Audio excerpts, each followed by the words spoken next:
Okay, well, it looks like our numbers are leveling off. And so what I am going to do is to welcome everybody once again.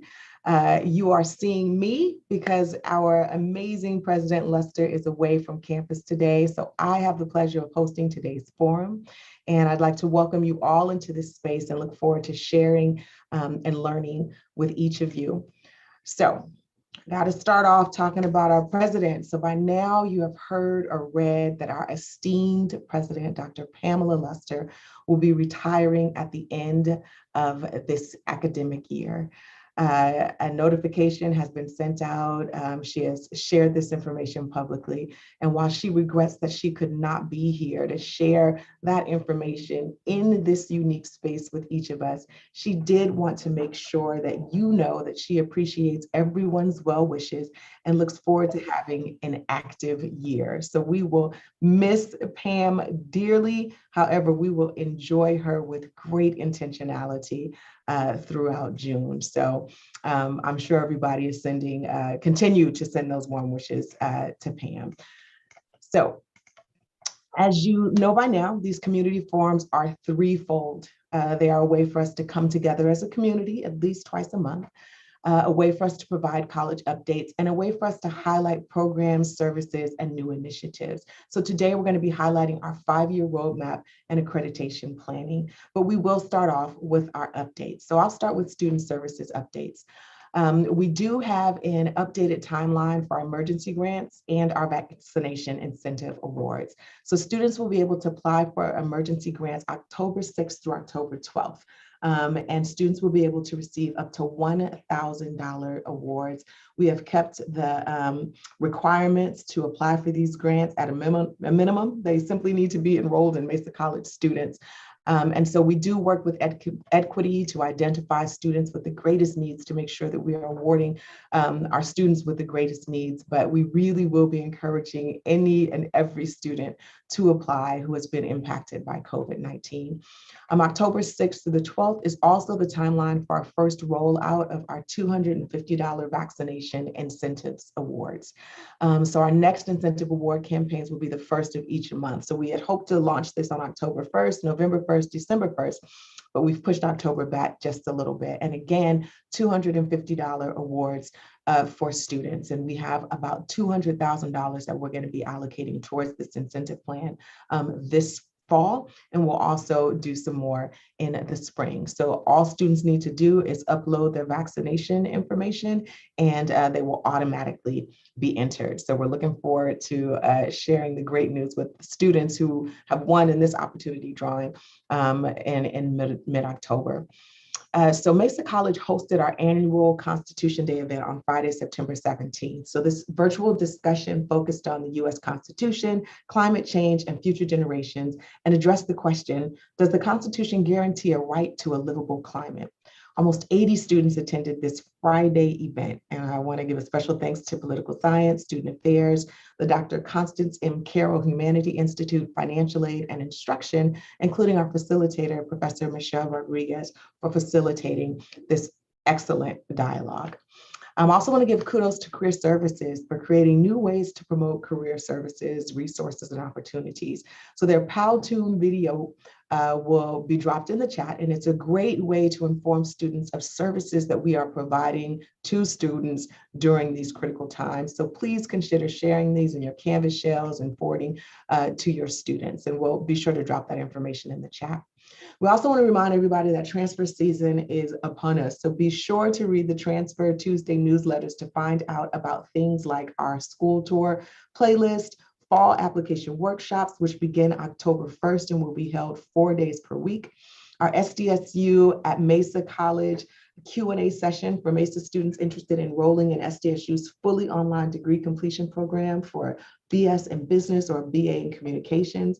We love highlighting this program because it's an opportunity for our students to enroll at SDSU's global campus and have the benefit of utilizing both SDSU and Mesa College services and support throughout their academic journey. So we really want to encourage students to apply for this very important partnership. We also want to make sure that you all know that statewide transfer week begins October 11th, and that UCSD showcase is October 2nd. There's a lot of information in that newsletter, so be sure to check it out. I'd also like to give a special shout out to Student Success and Equity and the STAND Resource Center, as our campus was selected as one of 15 community colleges to partner with the Foundation for California Community Colleges and their CalFresh Outreach Ambassador Program. So through a very generous donation from Union Bank and Anthem Blue Cross, the foundation is able to hire student ambassadors who will be trained to provide CalFresh outreach and campus basic needs information to their peers here at Mesa College. I want to share some information about what district is doing in regards to COVID-19 vaccination and testing compliance. So the district is now using Cleared4 to provide students an easy way to upload their vaccination cards, make a testing appointment, and verify COVID-19 vaccination and testing compliance. So students who've already uploaded their vaccination cards will have their information brought into the Cleared4 system. So no need to re-upload any vaccination information. Students who are required to meet weekly testing requirements will be able to book appointments for COVID-19 tests on campus or upload tests from third-party testing sites. And then San Diego Community College District will use the PASS system to provide students an easy way to verify that they meet COVID-19 vaccination and testing requirements. It's pretty simple. Students who are cleared for on-campus instruction and in-person student appointments or activities will be provided a green pass, and they'll be able to show it to you using their phone. And the pass will show the current date, the student's name, and will say that they're cleared for college. Students with yellow pass are students who have no symptoms, however, they have not met vaccine and testing requirements. And then students with a red pass who have tested positive for COVID-19 or flu-like symptoms should stay at home and should contact their healthcare provider. So eventually, all students will have access to this information and will be able to show it again for classes or on-campus appointments. So information about this system can be found on the district website, and I will be sure to drop that in the chat. We'll be launching a huge campaign regarding the system in preparation for spring 2022. So the information is up. It's kind of like a soft launch. We're testing it out, but it will be in full effect for our spring classes. Finally, I am happy to share that district, in collaboration with the colleges, have agreed to use a portion of our federal relief dollars to cancel student debt owed to our district. So we are working through the details and hope to be able to share the good news with our students prior to spring registration, as we know that financial burdens associated with COVID-19 have made it difficult for many of our students to return to campus. So we are very excited about this opportunity to clear and create space to remove barriers that will allow our students to return to us safely. So that's a lot of information. As always, if you want to know more about what Student Services is doing to create the conditions that matter for our students to succeed, please check out our monthly updates.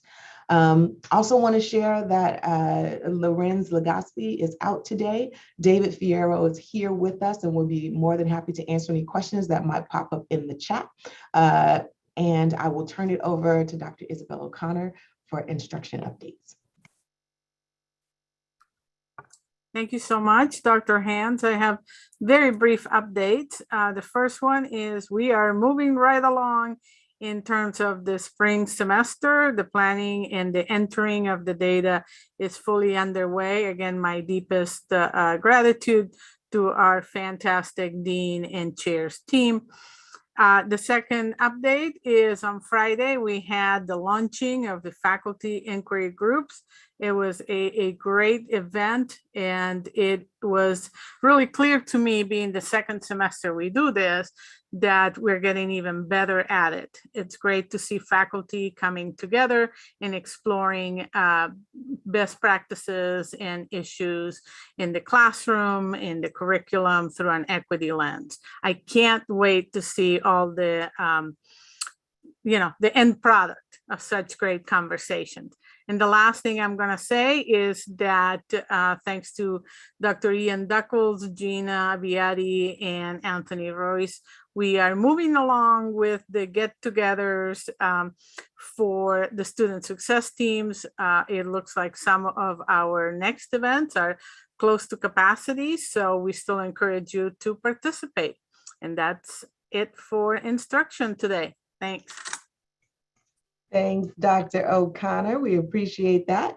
So now for the portion where we're able to highlight something exciting that is happening on our campus, I'm going to turn it over to Dr. Bridget Heron, our new Dean of Institutional Effectiveness, and she's going to present on our 5-year roadmap and accreditation. So as always, please feel free to put your questions or comments in the chat, and we'll make sure that we respond. So thanks, Dr. Heron.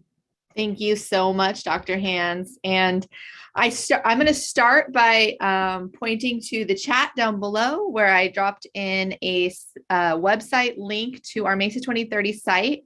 It will look very familiar to those of you who are at convocation. It is the same site and just a little bit more tailored and has a little bit more information as we continue to add to it. But we want to keep leveraging that space because it has a lot of really good information about Mesa 2030 and our roadmap to Mesa 2030. So I'm going to share my screen here.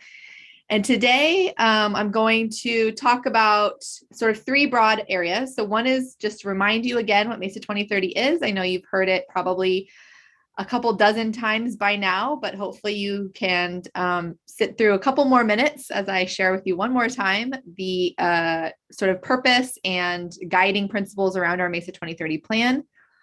Talk to you a little bit about how that translates into our roadmap, which is the strategic plan that was developed by our Planning Institutional Effectiveness Committee last year. And then we'll wrap it up by talking a little bit about our accreditation process, since we are kickstarting that process here in the preparation for our visit in a couple years this semester. You can also see down at the bottom of this slide here, there's a bit.ly link. So if you are unable to make that link in the chat work, or you want to remember it, it's bit.ly/Mesa 2030 roadmap will take you to that same website that I dropped in the link in the chat. So just as an overview again, the purpose of our Mesa 2030 plan is to chart the long-term goals that we have as an institution, specifically around how are we going to accomplish our mission, and what do we aspire to do in the next 10 years with regard to student access, equity, and success. The process also allowed for a fair amount of engagement around campus so that we were all engaged in this broad dialogue about what we imagine our institution to look like in the next 10 years. We spent some time analyzing data and looking at both internal and external data to help to identify potential challenges that we might be facing in the next 10 years and opportunities. As you know, in the midst of this process, we had to put a pause in our planning as we transitioned the entire campus to our remote environment in response to the COVID pandemic, which certainly was an unanticipated challenge. But I think that as a campus and as a committee, we pivoted through that process effectively by sort of regrouping, taking some time to regather our thoughts, and then advancing our data collection again and talking to faculty and staff, classified professionals and students throughout the next couple semesters, as we talked not just about how we imagine the next 10 years to look like, but what have we learned so far through this really unique time in terms of how this moment will adjust our vision of what the future might look like. And then last, we want to inform the public, right? This is not only an internal document, this is a public facing document that we want to share with our community and our neighbors so that they can see how we envision ourselves and what we intend to do over the next 10 years. So here's just a very brief overview of what that planning process looked like. We started in the fall of 2019, I believe it was, and we sort of went really systematically through each of these steps, engaging hundreds of individuals through the process, I would say over a few thousand unique data points in this process, collected through surveys, through interviews, through campus forums, through focus groups, and through sharing sessions and through retreats. And then ultimately we landed on these 5 broad goals, which we are going to call our Mesa 2030 planning framework. And the meta goal on top is equity and excellence that we have intentionally wove into every single sub goal. And also you'll see as we get into our strategic plan, how that meta goal of equity and excellence has made its way into each of our strategic objectives as well. So I won't read through these, but hopefully you're familiar with them by now, and that over the next 10 years, these will become part of the bread and butter of what we do, become part of the air that we breathe. So our 5 areas: completion, community, pathways and partnerships, stewardship, and scholarship. And each of these, again, these are high level sort of visionary goals that we as a planning group, planning institutional effectiveness group, took and tried to establish more action-oriented strategic objectives. So the other thing that we did in Mesa 2030 is identify, again, a visionary plan for what our physical campus would look like. And again, we don't have funding for this right now. This is meant to be an exercise in looking at what we would need in order to accomplish our mission, and how we envision ourselves moving in the next 10 years and evolving. You can see some key areas that are highlighted here: a new English ELAC Student Resource Center, new performing arts, potential student housing, some areas for athletics and dance and exercise science, and then removing and refurbishing some existing buildings, as well as adding, moving things around to different parts of our campus, adding a community clinic, a child development center, creating some new sort of wayfinding and community presence around our campus as well. These are all dreams at this point. And we hope that this document here will guide the next level of conversation, which is how do we shepherd these dreams forward into reality. And those will be decisions that will be made beyond the scope of what this project was, and into what the decisions that the board will make in the future. So after that process was done, we developed what we call our roadmap. And this is a strategic plan that focuses on the first 5 years of that Mesa 2030 time period. And what we did as a group, the Planning and Institutional Effectiveness Committee, and specifically the Strategic Planning Task Force, took each of those 5 areas and identified our priority objectives. And so for each area, we've identified sort of the action items. And you can see that as we developed that master plan, that's what we focused on last year. Sorry, the last 2 years was the master plan. Last year was the roadmap. And this year, our focus is going to be on redesigning our program review. So you can see how each of those sort of bubbles are coming to fruition in terms of our campus processes. With ideally, we have a sustainable, streamlined process and integrated planning structure that fits all aspects of our campus planning, including our resource allocation and focusing on assessing our progress towards our goals. So I'm going to pause for a minute here. And before we jump into the strategic objectives, I am going to direct you to that website again, and I'll share it here, because there are a couple of opportunities. As I go through this, I wanted to give you guys the opportunity, each of you, to engage interactively with the website and with looking at how we're implementing our roadmap. So here across the top, you'll see that there's an opportunity for you to click Roadmap to Mesa 2030. And here you can see a little bit about that roadmap, and the full document is linked here. But I'd also like you to click on the Shaping Our Work option. And here there's some guiding questions to encourage you to think about how the Mesa 2030 goals, and then eventually how the roadmap strategic objectives resonate and shape your work, resonate with you and shape your work. both in your sort of immediate area, perhaps in your office or in your unit or your department or in your classroom, but also broader. How does it shape the way you think about the goals of your department or the goals of your school? How does it shape interactions with individual students or your colleagues or your committee members that are part of the similar work that you're doing? And feel free to go ahead and go to that link and click this plus button and start adding your comments. You can also look through and review some of the things that other folks have written, and we'll talk about some of those themes in a second. And then the second place for you to engage in this work is specifically in looking ahead. And around these 5 goal areas, again, we have completion, pathways and partnerships, community, stewardship, and scholarship.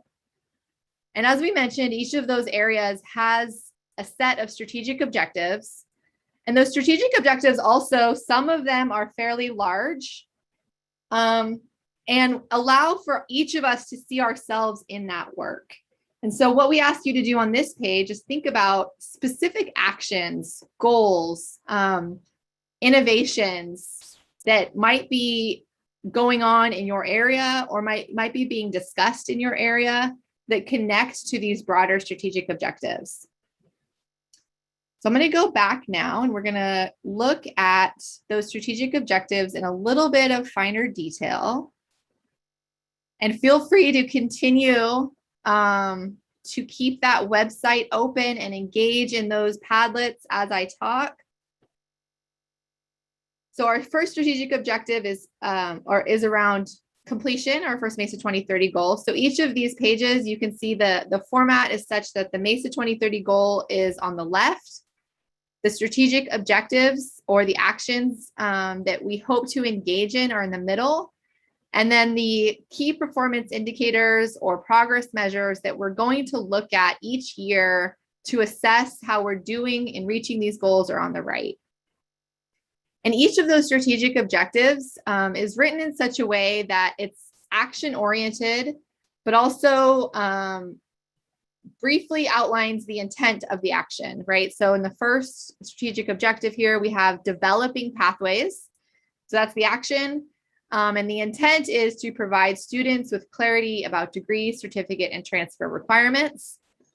And that specific objective could feed many of these progress measures on the right-hand side, right? As a result of doing that and doing that well, we hope that a number of these metrics on the right-hand side will improve or increase depending on which metric we're looking at. And some of these areas are things that you might recognize as work that we're already engaged in. Obviously, we have a MESA Pathways Committee who's been engaging in the concept of pathways for a couple years now. So this work is in progress. The next, developing cross-functional teams that support student success and include integrated career and transfer.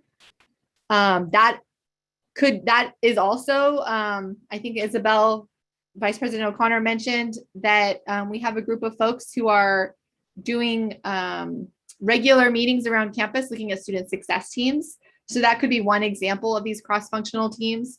There might be other examples of work that's happening in your area or in interdisciplinary areas where these cross-functional teams exist. So I'm not going to read them all, but I'm going to go to the next one here. So pathways and partnerships. Again, I'll just highlight a couple of them in a couple strategic objectives that have been identified. So one, increasing community engagement, experiential learning, integrated career planning, and workforce training in order to prepare students for future careers. Another, I can move my chat out of the way. Another area is developing and implementing technologies, including website redesign that will make pathways information available to students so they can effectively utilize information in their education and career planning. Again, some of these are already in the process of being developed. The next strategic objective we have is community. And here are some of our strategic objectives are build a culture of communication that is evidence-based, race-conscious, institutionally focused, systemically aware, and equity advancing. And some of you might recognize that those tenets as being the core components of Dr. Ben Simone at USC's framework for equity mindedness. And that's an example of ways that the Strategic Planning Committee or task force rather, tried to pull from existing work that's already happening on our campus and beyond, and be intentional about integrating that work into the language of the strategic objectives and the strategic objective sort of action itself. Another example of a strategic objective here is increasing opportunities to be an asset and resource to the external community. And we can see that in our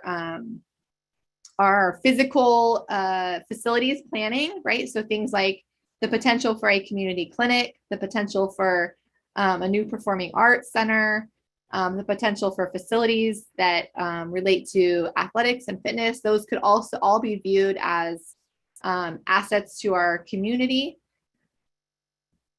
And also, this can also be related to curriculum, right? Programming that we offer that's responsive to our community needs.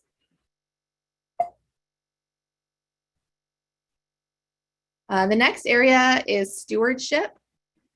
So in the stewardship category, this is one that I really want to thank our associated students for their involvement in the development of these objectives, and specifically the students who are around, who are involved in the Green Revolving Fund and our Environmental Sustainability Committee. They really helped shape the language and sort of encourage and challenge us to be ambitious in our goals and objectives around stewardship. So the first goal here is a good example of one for which the student voice is very clearly integrated. So in collaboration with students, we hope to develop a climate action plan that's aligned with state and city goals, that includes a timeline to reduce Mesa College's carbon footprint, focuses on climate literacy and student action, and mitigates Mesa's impact on climate change. Another area here that's related to stewardship, and again, this is stewardship of all of our resources, human, physical, technological, and fiscal, and obviously our environmental resources as well. So related to our human resources, the last bullet point here is developing a proactive hiring plan that has a goal of establishing a diverse and competent workforce. Again, this is another example of the intentionality of the Strategic Planning Task Force to incorporate work that's being done in other areas of campus. So you might recognize this as one of the goals of today's 13-point action plan around DEI. And we have a number of the goals that are part of that action plan integrated directly into the strategic plan as well. And then the last Mesa 2030 area is scholarship. And some of the strategic objectives here, so this very much focuses on the classroom in terms of all aspects, curriculum, environment, culture, climate, and impact on students. So the second bullet point here, again, is also seen in today's 13-point action plan. Evaluate and improve diversity, equity, and inclusion practices in classroom environments, campus activities, departments, schools, and administrative units. Expand the use of innovative and high quality teaching, learning, and support practices that achieve equitable outcomes and increase student success. So again, I think that our challenge over the next year is looking at how we're going to implement these very ambitious strategic objectives. And so in the next meeting, right after this, the Planning and Institutional Effectiveness Committee is going to be starting that process, that conversation. And one of the things that we're going to be starting with is looking at, again, where is this work already happening? Which groups or committees or communities on our campus make the most sense to lead or coordinate the effort?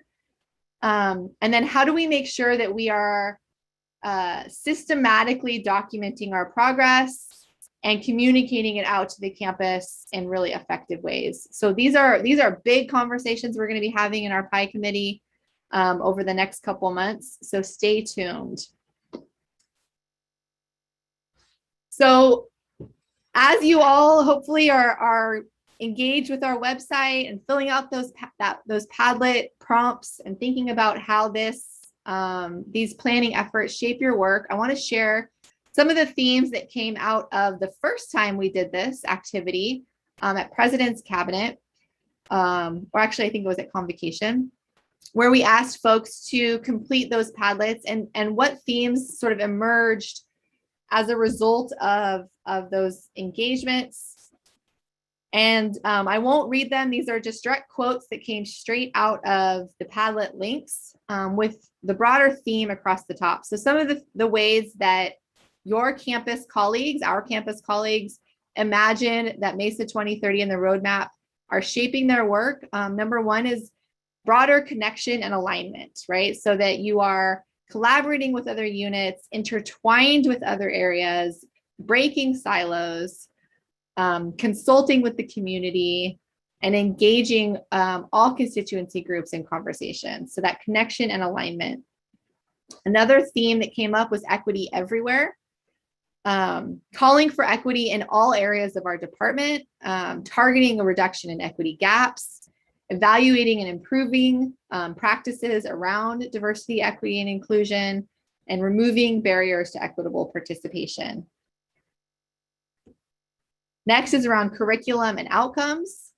So many folks talked about where they sit in their role, the ability to reevaluate their curriculum, to reevaluate their outcomes, to assess and revise those institution level outcomes. Again, to look at the curriculum structures and their impact on equity, and then working to revise programs and curriculum so that we have clear mapping for transfer and industry.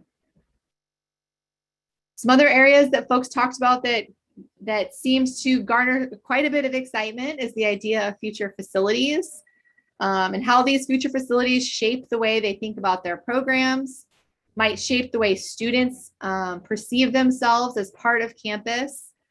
And then again, the option for student housing as sort of a catalyst to think about the broader context of our student lives, and opening up our definition of what we imagine a traditional community college student to look like.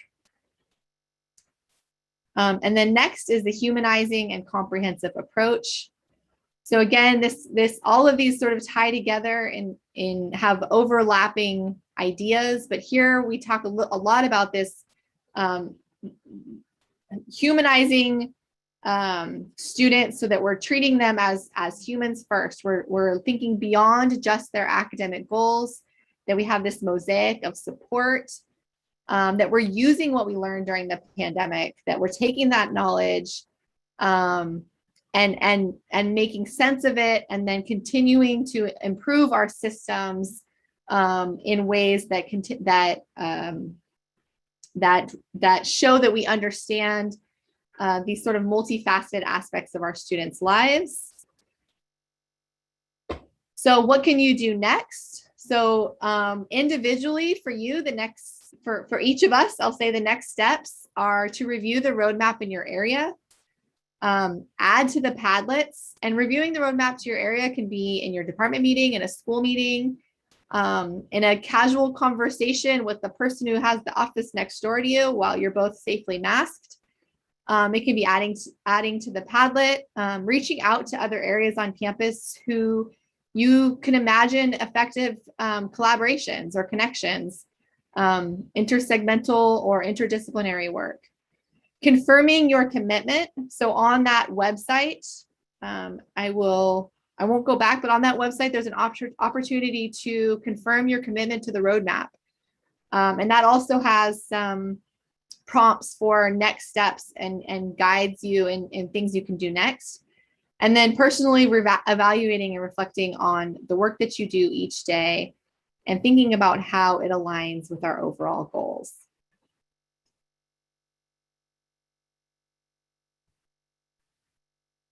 So now I will share just again briefly to the website.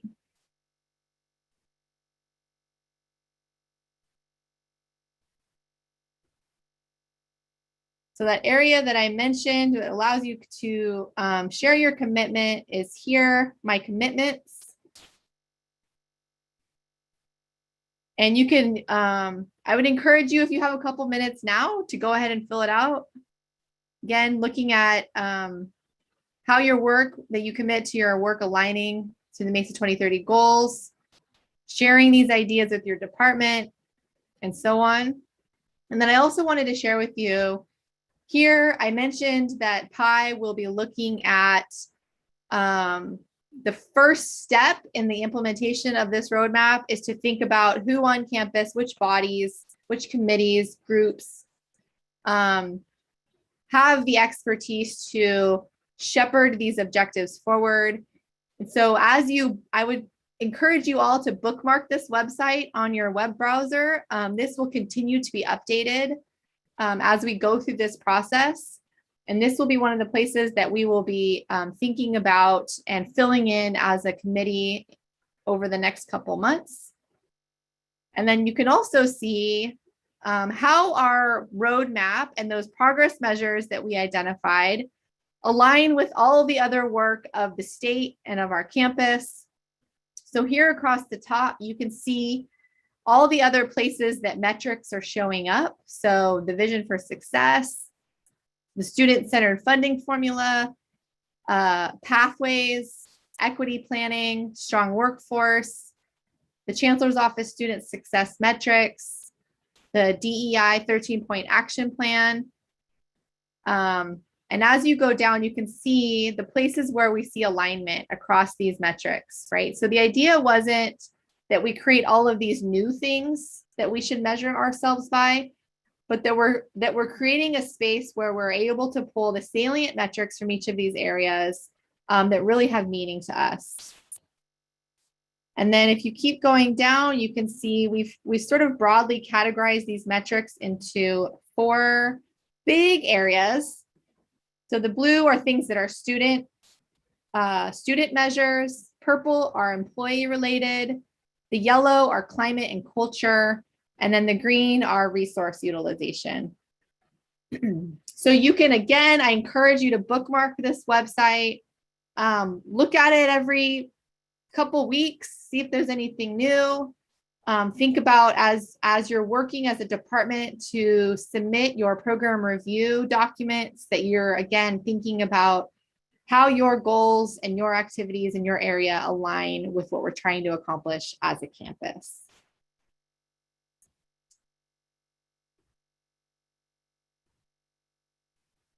All right, so that was a lot, but the last thing I do want to share, and this will be a little bit quicker, is that we are getting ready to take on the preparation and planning efforts that lead to our comprehensive accreditation visit that will occur in the spring of 2024.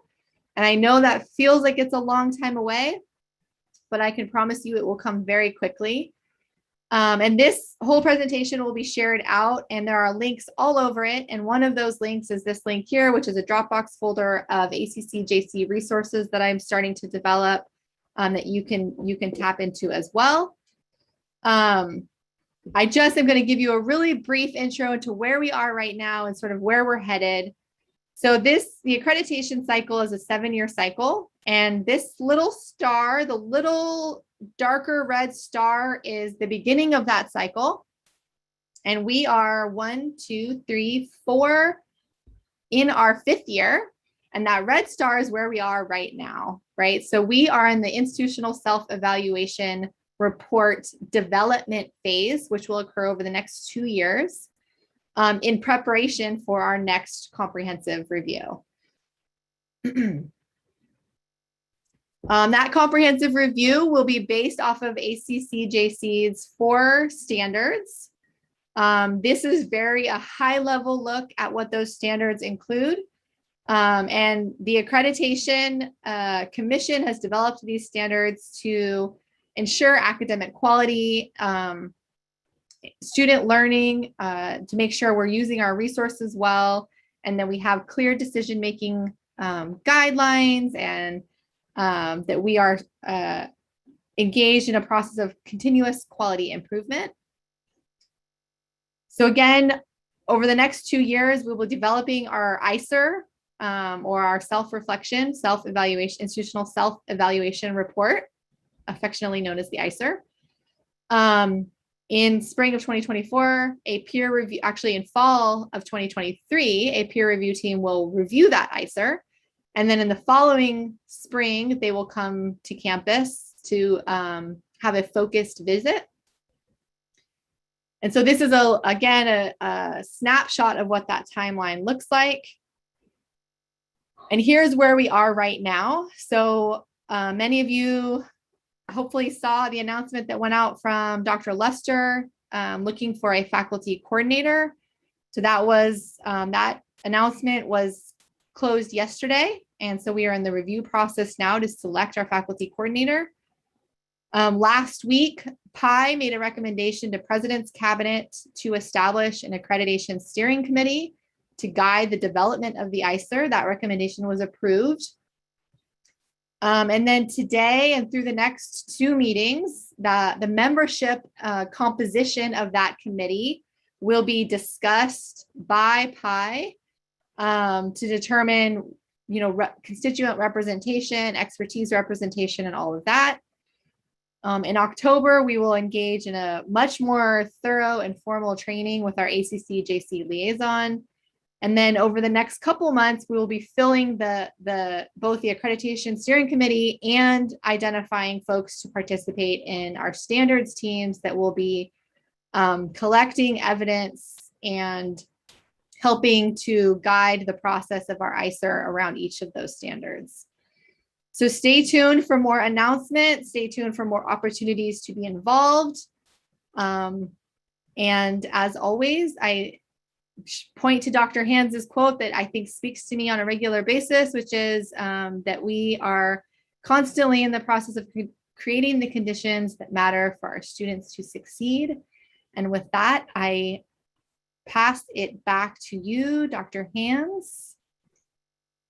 Thanks so much, Dr. Herron. That presentation was full of all kinds of important and exciting information. I just want to note that the beauty of Mesa 2030 and our roadmap is that we truly created those documents as a college campus and a community.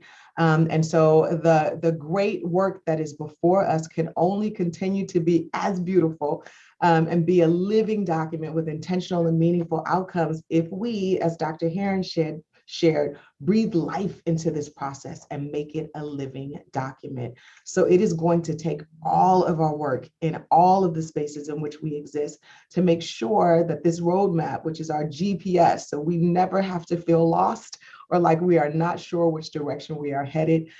So make sure that we are paying attention to that, adding it to agendas, and having conversations on an ongoing basis. So those recommended next steps are a great place to start. So please revisit this presentation and that page in particular. And then I also want to thank you for getting us started on our accreditation journey. So we have some important dates that are coming up, and we just encourage everybody to pay attention to the email communiques that will talk about those dates and make sure that you engage as appropriate. So we have asked people to drop questions in the chat, and I am not seeing any in there right now. And I think that is because the information was clear, direct, and informative. But I am going to put a call out again to see if there are any questions, anything that we can clarify. We want to be able to do that. So I'll take a look at the chat. I see we may have something in our Q&A. There's a question that came up, and it looks like there's a response, but I think this is an important one. The question is that we mentioned program review. And since it's been a while, they're saying, can you remind us of the timeline for program review? Because we can imagine that it's fast approaching. So Bridget, do you want to share the brief update that you provided?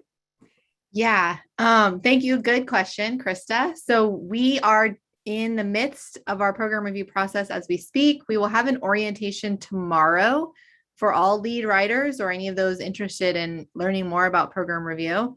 That orientation will be a very high-level review of the task stream workspace, the questions that we're asking, and any technical sort of tips and tricks that we have. And then over the course of the next couple months, there's additional trainings for each sort of component of program review, including the FIP, CHIP, and BARC processes, as well as reviewing and making meaning of your data. The full schedule of trainings is available on the program review website, and I will pop that link into the chat.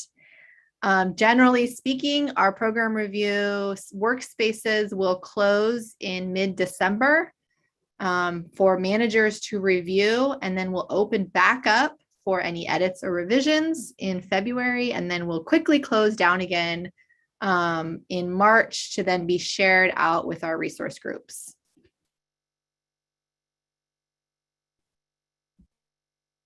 Thanks for that information. Check in the chat. I don't see any additional questions. And so what we will do is look like we'll be able to end a few minutes early. I think we can stick around as the campus leadership to see if there are any additional questions or concerns for a few moments. But with that said, I just want to thank everybody for joining us today, for hearing these updates and for hearing this presentation. But hearing is only the beginning. Actually taking some action and some steps to, again, breathe life into these incredible processes is our next step and set of steps that we will be taking together in community. So thanks so much for being here today. We appreciate all that you do to make sure that we are able to provide quality education and support and services to our students. So go forward knowing that you are doing amazing things in the lives of our students. And we are so glad to have you as a part of our community. So thanks, everybody.